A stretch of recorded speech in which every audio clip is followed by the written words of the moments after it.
السلام علیکم ورحمۃ اللہ وبرکاتہ۔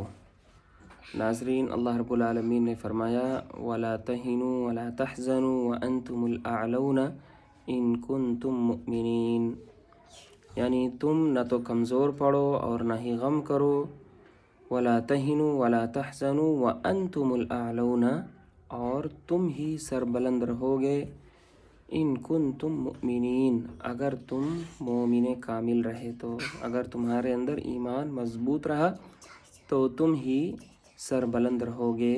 تو جس قدر ایک مسلمان کے اندر ایمان مضبوط ہوتا ہے اسی قدر وہ سربلند ہوتا ہے اور دنیا میں سرخرو ہوتا ہے۔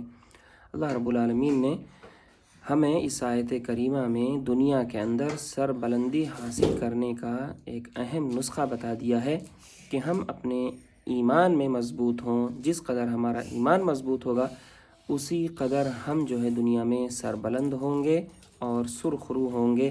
اور اسی طرح سے دو چیزوں سے اللہ رب العالمین نے منع بھی فرمایا ہے کہ تم کمزور نہ بنو کسی بھی چیز میں، چاہے دنیا میں آنے والی مصیبتیں ہوں، چاہے دنیا میں آنے والی آزمائشیں ہوں، ان تمام کے سامنے کبھی بھی ہمیں کمزور نہیں پڑنا چاہیے۔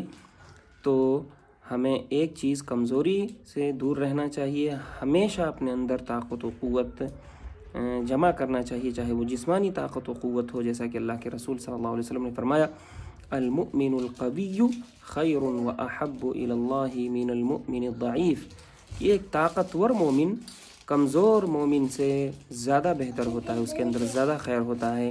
آپ صلی اللہ علیہ وسلم نے فرمایا وفی کل خیر، حالانکہ ہر کسی میں خیر اور بھلائی ضرور ہوتی ہے۔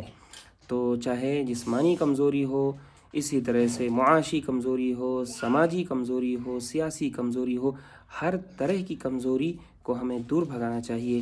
اور اللہ رب العالمین نے فرمایا وَلَا تَحْزَنُوا، اور تمہیں غم نہیں کرنا چاہیے۔ حزن و ملال، غم یہ انسان کو توڑ دیتا ہے، اس کے اندر کام کرنے کی صلاحیت کو ختم کر دیتا ہے اور پھر انسان کسی کام کا نہیں رہ جاتا، اس کے اندر شک و شکایت زیادہ ہو جاتی ہے، نا امیدی اس کے اندر گھر کر جاتی ہے اور وہ انسان پلاننگ نہیں کر سکتا۔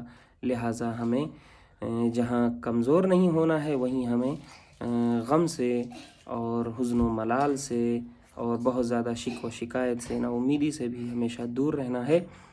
ان سب چیزوں کے بعد ہم سربلند ہوں گے بشرطے کہ ہم مومن ہوں، ہمارے اندر ایمان موجود ہو اپنی تمام تر طاقتوں کے بعد، تو انشاءاللہ ہم ضرور کامیاب ہوں گے، کامران ہوں گے اور سربلندی ہمارا مقدر بنے گی۔ اللہ رب العالمین ہمیں اس چیز کی توفیق عطا فرمائے۔ السلام علیکم ورحمۃ اللہ وبرکاتہ۔